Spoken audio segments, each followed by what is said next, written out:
அன்பான இறை மக்களே, இன்று பைபிள் ரீடிங் பிளானின் 18ஆம் நாள். இன்றைக்கு நாம் வாசித்து அறிய இருக்கிற விவிலிய பகுதிகள் விடுதலை பயணம் அதிகாரம் 17 முதல் 20 வரை.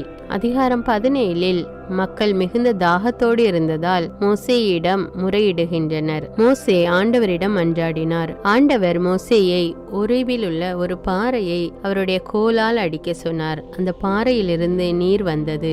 மக்கள் குடித்தனர். மேலும் அமலேக்கியர் இஸ்ரேலர் மீது போர் தொடுத்தனர். அப்பொழுது மோசே மலை உச்சியில் ஏறி தன்னுடைய கைகளை உயர்த்திருந்தார். எப்பொழுதெல்லாம் மோசேயின் கைகள் உயர்ந்திருந்தனவோ இஸ்ரேலர் வெற்றி பெற்றனர். அதிகாரம் 18இல் இத்திரோ மோசேயின் மாமனார் அவரை சந்திக்க மோசேவின் மனைவி மற்றும் பிள்ளைகளோடு வந்தார். அவர் வந்து மோசேயிடம் நலம் விசாரித்தார். மேலும் மக்கள் தங்களுடைய பிரச்சனைகளை தீர்க்க மோசேயை சுற்றி நிற்பதை பார்த்துவிட்டு அவருடைய மாமனார் அவரிடம் மக்களுக்கு நியாயம் சொல்ல நீதிபதிகள் அமைக்குமாறு அறிவுரை கூறினார். மோசே அவருக்கு கீழ்ப்படிந்து நீதிபதிகளை நியமித்தார். அதிகாரம் 19இல் ஆண்டவர் இஸ்ரேல் மக்களை சீனாய் மலையடிவாரத்தில் வருமாறு கூறுகிறார். அதிகாரம் 19இல் ஆண்டவர் கூறுகிறார், அனைத்துலகம் ஆண்டவருடையது, ஆனால் இஸ்ரேல் மக்கள் அவரால் தேர்ந்தெடுக்கப்பட்ட மக்கள். எனவே இஸ்ரேல் மக்கள் தங்களை சுத்தம் செய்து கொண்டு சீனாய் மலையடிவாரத்தில் வருமாறு ஆண்டவர் கூறுகிறார். மேலும் ஆண்டவர் சீனாய் மலையில் அவர்களை சந்திக்க வருகிறார். அதிகாரம் 20இல் ஆண்டவர் மோசேயிடம் 10 கட்டளைகளை கொடுக்கிறார். மேலும் ஆண்டவர் சீனாய் மலையில் இறங்குவதை பார்த்து மக்கள் பயந்து நடுங்கி ஆண்டவர் எங்களோடு பேச வேண்டாம் என்று கூறினர். இதோடு அதிகாரம் 20 முடிவடைகிறது. இன்று நாம் வாசித்து அறிய இருக்கிற விவிலிய பகுதி விடுதலை பயணம் அதிகாரம் 17 முதல் 20 வரை. தொடர்ந்து வாசிப்போம். விடுதலை பயணம் அதிகாரம் 17. பாறையிலிருந்து தண்ணீர். இஸ்ரேல் மக்கள் கூட்டமைப்பினர் அனைவரும் ஆண்டவர் குறித்த ஒழுங்கின்படி சீன் பாலை நிலத்திலிருந்து பயணத்தை தொடர்ந்தனர். அவர்கள் ரபிதீம் வந்தபோது அங்கு பாளையம் இறங்கினர். மக்கள் குடிக்க அங்கு தண்ணீர் இல்லை. இதனால் மக்கள் மோசேயிடம் வாதாடி, குடிக்க எங்களுக்கு தண்ணீர் கொடும் என்று கேட்டனர்.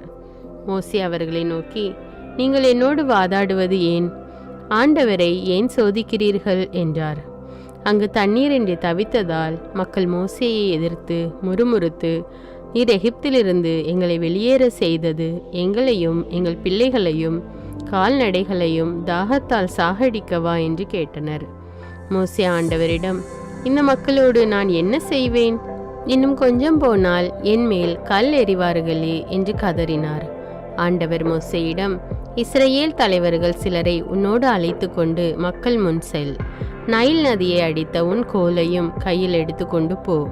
இதோ நான் அங்கே ஒரேபில் உள்ள பாறையில் உனக்கு முன் நிற்பேன். நீ பாறையை அடி, மக்கள் குடிக்க அதிலிருந்து தண்ணீர் புறப்படும் என்றார். இஸ்ரேல் தலைவர்கள் காண மோசே அவ்வாறே செய்தார். இஸ்ரேல் மக்கள் அங்கு வாதாடியதாலும் ஆண்டவர் தம்மோடு இருக்கிறாரா இல்லையா என்று சோதித்ததாலும் அவ்விடம் மாசா என்றும் மெரிபா என்றும் பெயரிட்டு அழைக்கப்பட்டது. அமலேக்கியரோடு போர். பின்னர் அமலேக்கியர் ரபிதீமில் இஸ்ரேலரை எதிர்த்து போரிட வந்தனர். மோசே யோசுவாவை நோக்கி, நம் சார்பில் தேவையான ஆள்களை தேர்ந்தெடு. நாளை நீ போய் அமலேக்கியரை எதிர்த்து போரிடு. நான் கடவுளின் கோலை கையில் பிடித்தவாறு குன்றின் உச்சியில் நின்று கொள்வேன் என்றார். அமலேக்கியரை எதிர்த்து போரிட மோசே கூறியவாறு யோசுவா செய்யவே மோசே, ஆரோன், கூர் என்பவர்கள் குன்றின் உச்சிக்கு ஏறி சென்றனர். மோசே தம் கையை உயர்த்தி இருக்கும் போதெல்லாம் இஸ்ரேலர் வெற்றியடைந்தனர். அவர் தம் கையை தளரவிட்ட போதெல்லாம் அமலேக்கியர் வெற்றியடைந்தனர். மோசேயின் கைகள் தளர்ந்து போயின. அப்போது அவர்கள் கல்லொன்றை அவருக்கு பின்புறமாக வைக்க அவர் அதன் மேல் அமர்ந்தார். அவர் கைகளை ஆரோன் ஒரு பக்கமும் கூர் மறுபக்கமுமாக தாங்கிக் கொண்டனர். இவ்வாறாக அவர் கைகள் கதிரவன் மறையும் வரை ஒரே நிலையில் இருந்தன. யோசுவா அமலேக்கையும் அவனுடைய மக்களையும் வாளுக்கிரையாக்கி முறியடித்தார். ஆண்டவர் மோசேயை நோக்கி, இதை நினைவு கூறும்படி ஒரு நூலில் எழுதிவை. நான் அமலேக்கியரின் நினைவை வானத்தின் கீழிருந்து ஒழித்திடுவேன் என்பதை யோசுவாவின் காதுகளிலும் போட்டுவை என்றார். மோசே பலிபீடம் ஒன்று கட்டி அதற்கு யாவே நிசி என்று பெயரிட்டு அழைத்தார். ஏனெனில் ஆண்டவரின் அரியணையை எதிர்த்து ஒரு கை ஓங்கியுள்ளது. இதனால் தலைமுறை தோறும் அமலேக்கியருடன் ஆண்டவர் போரிடுவார் என்றுரைத்தார் அவர். விடுதலை பயணம் அதிகாரம் 18. இத்திரோ மோசே சந்திப்பு. மீதியானின் அர்ச்சகரும் மோசேயின் மாமனாருமாகிய இத்திரோ என்பவர் கடவுள் மோசேக்கும் அவர் தம் மக்களாகிய இஸ்ரேலருக்கும் செய்தது அனைத்தையும், ஆண்டவர் இஸ்ரேலை எகிப்து நின்று வெளியேற செய்ததையும் கேள்வியுற்றார். மோசே முன்பு அனுப்பி வைத்திருந்த அவர் மனைவி சிப்போராவையும் 2 புதல்வர்களையும் அவர் மாமனாராகிய இத்திரோ அழைத்து கொண்டு வந்தார். அயல் நாட்டில் அந்நியனாக உள்ளேன் என்ற பொருளில் ஒருவனுக்கு கெர்சோம் என்று மோசே பெயரிட்டிருந்தார். என்னை பார்வோனின் வாளினின்று காப்பாற்றிய என் மூதாதையரின் கடவுளே என் துணை என்ற பெயரில் எலியேசர் என்று மற்றவனுக்கு பெயரிட்டிருந்தார். பாலை நிலத்தில் கடவுளின் மலை அருகில் மோசே பாளையம் இறங்கியிருக்க, அவருடைய மாமனாராகிய இத்திரோ மோசேயின் புதல்வரோடும் மனைவியோடும் அவரிடம் வந்தார். உம் மாமன் இத்திரோ என்ற நான் உம் மனைவியோடும் 2 மைந்தரோடும் வந்திருக்கிறேன் என மோசேக்கு சொல்லி அனுப்பினார். மோசேயும் தம் மாமனாரை சந்திக்க எதிர்கொண்டு வந்தார். அவர் முன் தாழ்ந்து பணிந்தார். அவரை முத்தமிட்டார். இருவரும் ஒருவரிடம் நலம் விசாரித்து கொண்டு பாளையத்தில் புகுந்தனர். இஸ்ரேலின் நலனை முன்னிட்டு ஆண்டவர் பார்வோனுக்கும் எகிப்திற்கும் செய்தது அனைத்தையும் பற்றியும், வழியில் தங்களுக்கு நேரிட்ட எல்லா தொல்லைகளை பற்றியும், ஆண்டவர் தங்களுக்கு விடுதலை அளித்தது பற்றியும் மோசே தம் மாமனாருக்கு விவரித்து சொன்னார். இஸ்ரேலை எகிப்தின் பிடியினின்று விடுவிக்கையில் ஆண்டவர் செய்த எல்லா நன்மைகளை குறித்தும் இத்திரோ அகமகிழ்ந்தார். அப்போது இத்திரோ, ஆண்டவர் வாழ்த்து பெறுவாராக, எகிப்தியர் பிடியினின்றும் பார்வோன் பிடியினின்றும் உங்களை விடுவித்தவர் அவரே. அனைத்து தெய்வங்களையும் விட ஆண்டவரே உயர்ந்தவர் என இப்போது உணர்ந்து கொண்டேன். ஏனெனில் ஆணவ செயல் புரிந்த எகிப்தியர் பிடியினின்று மக்களை விடுவித்தவர் அவரே என்றுரைத்தார். மோசேயின் மாமனாராகிய இத்திரோ கடவுளுக்கு எரிபலியையும் பலிகளையும் செலுத்தினார்.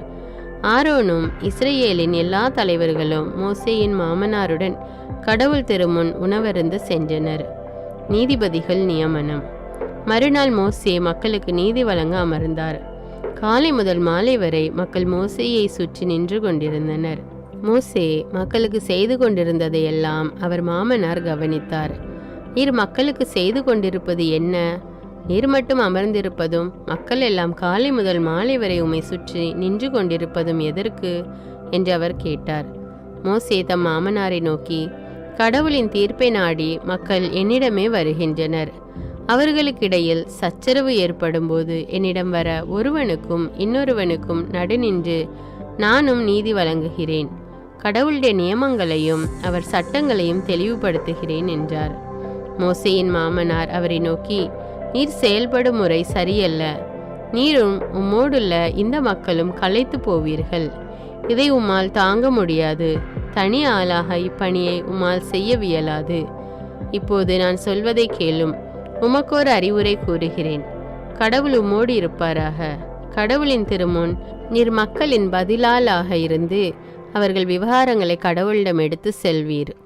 நியமங்களையும் சட்டங்களையும் பற்றி நீர் அவர்களுக்கு அறிவுறுத்துவீர். அவர்கள் நடக்க வேண்டிய நல்வழியையும் அவர்கள் ஆற்ற வேண்டிய பணியையும் நீர் அவர்களுக்கு அறிவிப்பீர்.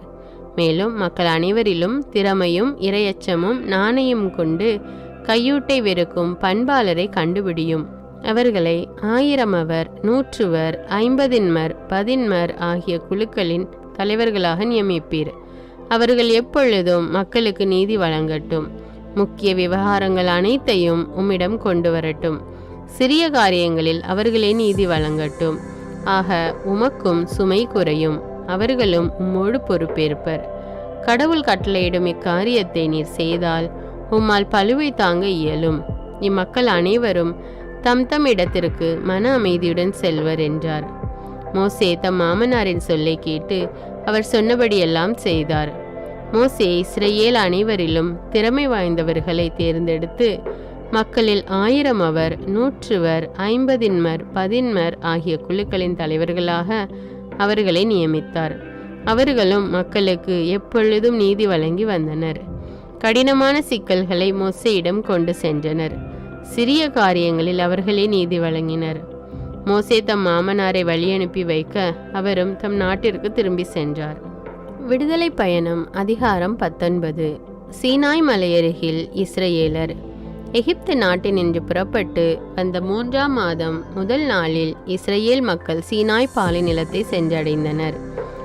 ரபிதீமிலிருந்து பயணம் மேற்கொண்ட அவர்கள் சீனாய் பாலைநிலத்தை வந்தடைந்து பாலைநிலத்தில் பாளையம் இறங்கினர். அங்கே மலைக்கு முன்பாக இஸ்ரவேலர் பாளையம் இறங்கினர். ஆனால் மோசே கடவுளிடம் ஏறி சென்றார். அப்போது ஆண்டவர் மலை நின்று அவரை அழைத்து, யாக்கோபின் குடும்பத்தாருக்கு நீ சொல்ல வேண்டியது, இஸ்ரவேல் மக்களுக்கு நீ அறிவிக்க வேண்டியது இதுவே.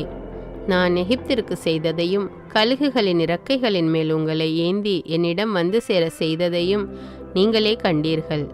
நீங்கள் என் வார்த்தைக்கு செவிசாய்த்து என் உடன்படிக்கையை கடைபிடித்தால் அனைத்துலகும் என் உடைமையே எனினும் நீங்களே எல்லா மக்களினங்களிலும் என் தனி சொத்தாவீர்கள். மேலும் எனக்கு நீங்கள் குருத்துவ அரசராகவும் தூய மக்களினமாகவும் இருப்பீர்கள். இவ்வார்த்தைகளே நீ இஸ்ரவேல் மக்களிடம் கூற வேண்டியவை என்றார். மோசே வந்து மக்களின் தலைவர்களை வரவழைத்து ஆண்டவர் தமக்கு கட்டளையிட்ட காரியங்கள் அனைத்தையும் அவர்களுக்கு எடுத்துரைத்தார். மக்கள் அனைவரும் ஒரே குரலாக ஆண்டவர் கூறியபடியே அனைத்தும் செய்வோம் என்று மறுமொழி கூறினர். மக்களின் பதிலை மோசே ஆண்டவரிடம் சமர்ப்பித்தார். ஆண்டவர் மோசேயை நோக்கி, இதோ நான் உன்னோடு பேசுவதை மக்கள் கேட்கும்படியும் என்றென்னும் உன்னை நம்பும்படியும் நான் கார்மேகத்தில் உன்னிடம் வருவேன் என்றார். மோசேயும் மக்களின் வார்த்தைகளை ஆண்டவருக்கு அறிவித்தார்.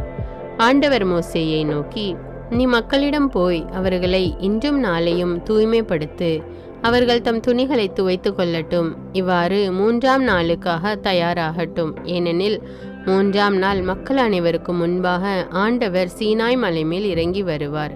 மலையை சுற்றிலும் மக்களுக்கான எல்லைகளை தீர்மானித்து கொடு. உங்களில் எவரும் மலை மேல் ஏறாதபடியும் அதன் அடிவாரத்தை கூட தொடாதபடியும் எச்சரிக்கையாயிருங்கள். மலையை தொடுபவர் யாரானாலும் கொல்லப்படுவது உறுதி. அத்தகையவரை யாரும் கையால் தொடாமல் கல்லால் எறிந்தோ அம்பால் எய்தோ கொல்ல வேண்டும். அப்படிப்பட்ட கால்நடையோ மனிதரோ சாக வேண்டும் என்று அவர்களுக்கு சொல். எக்காலம் முழங்குகையில் குறிப்பிட்டவர்கள் மலை மேல் ஏறி வரட்டும் என்றார். மோசே மலையை விட்டிறங்கி மக்களிடம் சென்றார். மக்களை தூய்மைப்படுத்தினார். அவர்களும் தம் துணிகளை துவைத்து கொண்டார்கள். அவர் மக்களை நோக்கி, 3ஆம் நாளுக்காக தயாராக இருங்கள், மனைவியோடு கூடாதிருங்கள் என்றார். 3ஆம் நாள் பொழுது புலரும் நேரத்தில் பேரிடி முழங்கியது, மின்னல் வெட்டியது, மலை மேல் மாபெரும் கார்மேகம் வந்து கவிழ்ந்தது, எக்கால பேரொளி எழுந்தது. இதனால் பாளையத்திலிருந்து அனைவரும் நடுநடுங்கினர். கடவுளை சந்திப்பதற்காக மோசே மக்களை பாளையத்திலிருந்து வெளிவர செய்தார். அவர்களும் மலையடிவாரத்தில் வந்து நின்றார்கள். சீனாய் மலை முழுவதும் புகைந்து கொண்டிருந்தது. ஏனெனில் ஆண்டவர் அதன் மீது நெருப்பில் இறங்கி வந்தார். அதன் புகை தீச்சூளையிலிருந்து எழும் புகை போல் தோன்றியது. மலை முழுவதும் மிகவும் அதிர்ந்தது. எக்கால முழக்கம் எழும்பி வர வர மிகுதியாயிற்று. மோசே பேசிய போது கடவுளும் இடிமுழக்கத்தில் விடையளித்தார். ஆண்டவர் சீனாய் மலை மேல் மலையுச்சியில் இறங்கி வந்தார். அப்போது ஆண்டவர் மோசேயை மலையுச்சிக்கு அழைக்க மோசே மேலே ஏறி சென்றார். ஆண்டவர் மோசேயை நோக்கி, இறங்கி செல், மக்கள் ஆண்டவரை பார்க்க விரும்பி எல்லை மீறி வராதபடியும் அவ்வாறு வந்து பலர் சாகாதபடியும் அவர்களை எச்சரிக்கை செய். அவ்வாறே ஆண்டவரை அணுகி செல்லும் குருக்களும் தங்களை தூய்மைப்படுத்தி கொள்ளட்டும், இல்லையெனில் ஆண்டவர் அவர்களை அழித்தொழிப்பார் என்று சொன்னார். மோசே ஆண்டவரிடம், சீனாய் மலை மேல் மக்கள் ஏறி வர மாட்டார்கள், ஏனெனில் மலைக்கு எல்லை அமைத்து அதை புனிதப்படுத்து என்று கூறி நீர் எங்களை எச்சரித்துள்ளீர் என்றார். ஆண்டவர் அவரை நோக்கி, நீ கீழே இறங்கி சென்று ஆரோனுடன் மேலேறி வா. குருக்களும் மக்களும் ஆண்டவரிடம் வருவதற்காக எல்லை மீற வேண்டாம், இல்லையெனில் ஆண்டவர் அவர்களை அழித்தொழிப்பார் என்றார். மோசே கீழே இறங்கி மக்களிடம் இது பற்றி கூறினார். விடுதலை பயணம் அதிகாரம் 20. கடவுள் தந்த கட்டளைகள். கடவுள் அருளிய வார்த்தைகள் இவையே. நானே உன் கடவுளாகிய ஆண்டவர், அடிமை வீடாகிய எகிப்து நாட்டினின்று உன்னை வெளியேற செய்தவர். என்னை தவிர வேறு தெய்வங்கள் உனக்கு இருத்தல் ஆகாது. மேலே விண்வெளியில், கீழே மண்ணுலகில், பூமிக்கடியே நீர்த்திரளில் உள்ள யாதொன்றின் சிலையையோ ஓவியத்தையோ நீ உருவாக்க வேண்டாம். நீ அவைகளை வழிபடவோ அவற்றிற்கு பணிவிடை புரியவோ வேண்டாம். ஏனெனில் உன் கடவுளும் ஆண்டவருமாகிய நான் இதை சகித்து கொள்ள மாட்டேன். என்னை புறக்கணிக்கும் மூதாதையரின் பாவங்களை பிள்ளைகள் மேல் 3ஆம் 4ஆம் தலைமுறை மட்டும் தண்டித்து தீர்ப்பேன். மாறாக என் மீது அன்பு கூர்ந்து என் விதிமுறைகளை கடைபிடிப்போருக்கு 1000 தலைமுறைக்கும் பேரன்பு காட்டுவேன். உன் கடவுளாகிய ஆண்டவரின் பெயரை வீணாக பயன்படுத்தாதே. ஏனெனில் தம் பெயரை வீணாக பயன்படுத்துபவரை ஆண்டவர் தண்டியாது விடார். ஓய்வு நாளை தூயதாக கடைபிடிப்பதில் கருத்தாயிரு. 6 நாள்கள் நீ உழைத்து உன் அனைத்து வேலையையும் செய்வாய். 7ஆம் நாளோ உன் கடவுளாகிய ஆண்டவருக்கான ஓய்வு நாள். எனவே அன்று நீயும் உன் மகனும் மகளும் உன் அடிமையும் அடிமை பெண்ணும் உன் கால்நடைகளும் உன் நகர்களுக்குள் இருக்கும் அந்நியனும் யாதொரு வேலையும் செய்ய வேண்டாம். ஏனெனில் ஆண்டவர் 6 நாள்களில் விண்ணுலகையும் மண்ணுலகையும் கடலையும் அவற்றிலுள்ள அனைத்தையும் படைத்து 7ஆம் நாளில் ஓய்ந்திருந்தார். இவ்வாறு ஆண்டவர் ஓய்வு நாளுக்கு ஆசி வழங்கி அதனை புனிதப்படுத்தினார். உன் கடவுளாகிய ஆண்டவர் உனக்கு அளிக்கும் நாட்டில் உன் வாழ்நாள்கள் நீடிக்கும்படி உன் தந்தையையும் உன் தாயையும் மதித்து நட. கொலை செய்யாதே, விபச்சாரம் செய்யாதே, களவு செய்யாதே, பிறருக்கு எதிராக பொய் சான்று சொல்லாதே, பிறர் வீட்டை கவர்ந்திட விரும்பாதே, பிறர் மனைவி, அடிமை, அடிமை பெண், மாடு, கழுதை அல்லது பிறருக்குரிய எதையும் கவர்ந்திட விரும்பாதே. மக்களின் அச்சம். மக்கள் அனைவரும் இடி மின்னல்களையும் எக்கால முழக்கத்தையும் புகையையும் மலையையும் கண்டனர். கண்டு மக்கள் நடுநடுங்கி தூரத்தில் நின்று கொண்டு மோசேயை நோக்கி, நீர் எங்களோடு பேசும், நாங்கள் கேட்போம். கடவுள் எங்களோடு பேசவே வேண்டாம், ஏனெனில் நாங்கள் செத்து போவோம் என்றனர். மோசே மக்களை நோக்கி, அஞ்சாதீர்கள். கடவுள் மீது உங்களுக்கு ஏற்படும் அச்சத்தால் நீங்கள் பாவம் செய்யாதிருப்பீர்களா என்று உங்களை சோதித்தறியவே அவர் இவ்வாறு தோன்றினார் என்றார். மக்கள் தொலையில் நின்று கொண்டிருக்க மோசே கடவுள் இருந்த காரிருளை அணுகினார். பலிபீடம் பற்றிய சட்டங்கள். ஆண்டவர் மோசேயை நோக்கி பின்வருமாறு உரைத்தார். இவ்வாறு நீ இஸ்ரேல் மக்களிடம் சொல், நான் வானத்தில் இருந்து உங்களோடு பேசினேன் என்பதை நீங்கள் கண்டீர்கள். எனக்கு இணையாக வைக்க வெள்ளியாலான தெய்வங்களையும் பொன்னாலான தெய்வங்களையும் உங்களுக்கு நீங்கள் செய்து கொள்ள வேண்டாம். எனக்கென்று மண்ணால் பீடம் அமைத்து உன் ஆடுகளையும் மாடுகளையும் அதன் மேல் எரிபலிகளாகவும் நல்லுறவு பலிகளாகவும் செலுத்து. நான் என் பெயரை நினைவுபடுத்த செய்யும் இடங்கள் யாவற்றிலும் நான் உன்னிடம் வந்து உனக்கு ஆசி வழங்குவேன். எனக்காக கற்பீடம் அமைத்தால் செதுக்கிய கற்கள் கொண்டு கட்ட வேண்டாம். ஏனெனில் உனது ஒளி அதன் மேல் பட்டால் நீ அதனை தீட்டுப்படுத்துவாய். உன் திறந்த மேனி என் பீடத்தின் மேல் தெரிந்து விடாதபடி படிகள் வழியாய் அதன் மேல் ஏறி செல்ல வேண்டாம்.